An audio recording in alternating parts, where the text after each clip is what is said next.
کیا آپ نے کبھی سوچا ہے کہ صبح کے وقت آپ کی قمیص پر کافی کا ایک قطرہ کچھ بھی نہیں ہے؟ یہ کوئی بڑی بات نہیں ہے، لیکن پھر سب نے اسے دیکھا اور اچانک یہ بہت بڑا لگتا ہے۔ ہم اکثر سوچتے ہیں کہ چھوٹی چیزوں سے کوئی فرق نہیں پڑتا، لیکن آج کی انجیل ہمیں مختلف طریقے سے سکھاتی ہے خدا کی بادشاہی میں چھوٹی چھوٹی چیزیں بھی بڑے نتائج دے سکتی ہیں۔ شاگردوں نے یسوع سے پوچھا، خداوند، ہمارے ایمان میں اضافہ کرے۔ حضرت عیسیٰ علیہ السلام نے حیران کن انداز میں جواب دیا، اگر آپ کا ایمان رائی کے دانے کے برابر ہے تو آپ اس شہتوت کے درخت کو اکھاڑ سکتے ہیں اور یہ آپ کی بات مان لے گا۔ یسوع یہ نہیں کہہ رہا ہے کہ آپ کو مزید ایمان کی ضرورت ہے۔ یسوع کہہ رہا ہے کہ ایک چھوٹا سا سچا ایمان بھی حیرت انگیز کام کرنے کے لیے رائی کے دانے کے برابر ہے۔ ہم ایک ایسی دنیا میں رہتے ہیں جہاں ہم بڑی متاثر کن چیزوں کی تلاش میں ہیں۔ ہمارے خیال میں سائز قدر دیتا ہے۔ ہمارے بینکوں کے بارے میں سوچیں۔ ہر اکاؤنٹ ہولڈر کو ایک چھوٹا کم از کم بیلنس برقرار رکھنا ضروری ہے۔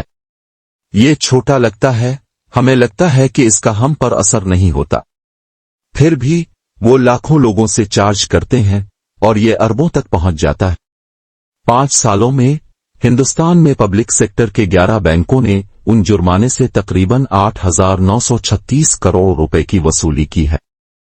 چھوٹی چھوٹی چیزیں بہت بڑا اثر ڈال سکتی ہیں۔ ایمان اسی طرح کام کرتا ہے۔ یہ بڑا ہونا ضروری نہیں ہے، یہاں تک کہ خدا کے ہاتھ میں ایمان کا ایک چھوٹا سا بیج بھی ناقابل یقین چیز بن سکتا ہے۔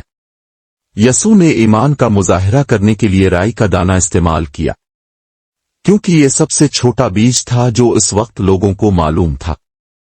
لیکن جب پودے لگتے ہیں تو یہ ایک بڑے درخت کی شکل اختیار کر لیتا ہے جہاں پرندے آرام کر سکتے ہیں۔ ایمان کی طاقت اس کے سائز سے نہیں بلکہ خدا سے آتی ہے جس پر ہم یقین رکھتے ہیں۔ خدا اکثر اپنے کام کا آغاز اس طرح کرتا ہے کہ وہ بڑی چیزوں میں بڑھنے سے پہلے چھوٹا لگتا ہے۔ یہ ایک ایسی مثال ہے جو ہم اپنی روزمرہ کی زندگی میں بھی دیکھ سکتے ہیں۔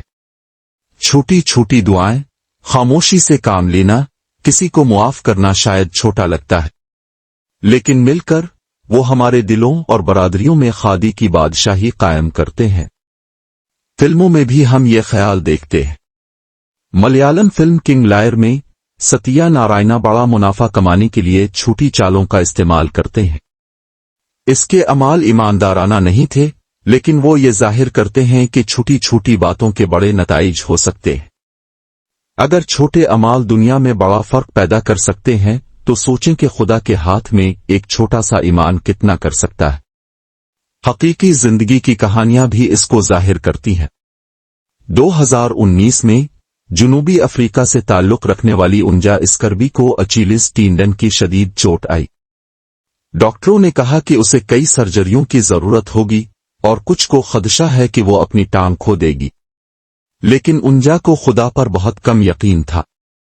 اس نے دعا کی اور اس پر بھروسہ کیا۔ معجزانہ طور پر اس کا کنڈرا بغیر سرجری کے طاقتور طریقے سے ٹھیک ہو گیا۔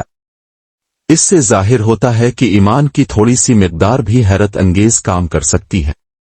اولیاء اللہ ایک ہی سچ کی تعلیم دیتے ہیں۔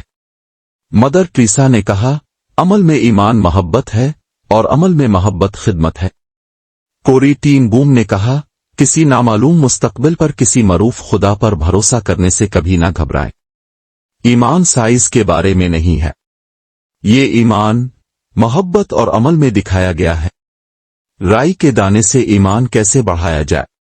ہر روز تھوڑی سی دعا کرو، تھوڑا سا بھی شکر کرو، خداوند مہربان ہو، یہاں تک کہ جب اس پر کوئی توجہ نہ دی جائے۔ معاف کرو، یہاں تک کہ جب یہ مشکل ہو۔ تعریف کی توقع کیے بغیر خاموشی سے خدمت کرے۔ خدا ان چھوٹے کاموں کو لیتا ہے اور انہیں خوبصورت اور طاقتور چیز بنا دیتا ہے۔ لہذا اگر آج آپ کا ایمان چھوٹا محسوس ہوتا ہے تو فکر نہ کرے۔ یسوع کہتے ہیں کہ یہ کافی ہے۔ یہ اس بارے میں نہیں ہے کہ آپ کا ایمان کتنا بڑا ہے، یہ اس بارے میں ہے کہ خدا کتنا بڑا ہے۔ ایک چھوٹے سے بینک بیلنس کی طرح جو پورے نظام کو سہارا دیتا ہے، جیسے سرسوں کے دانے سے جو درخت بن جاتا ہے،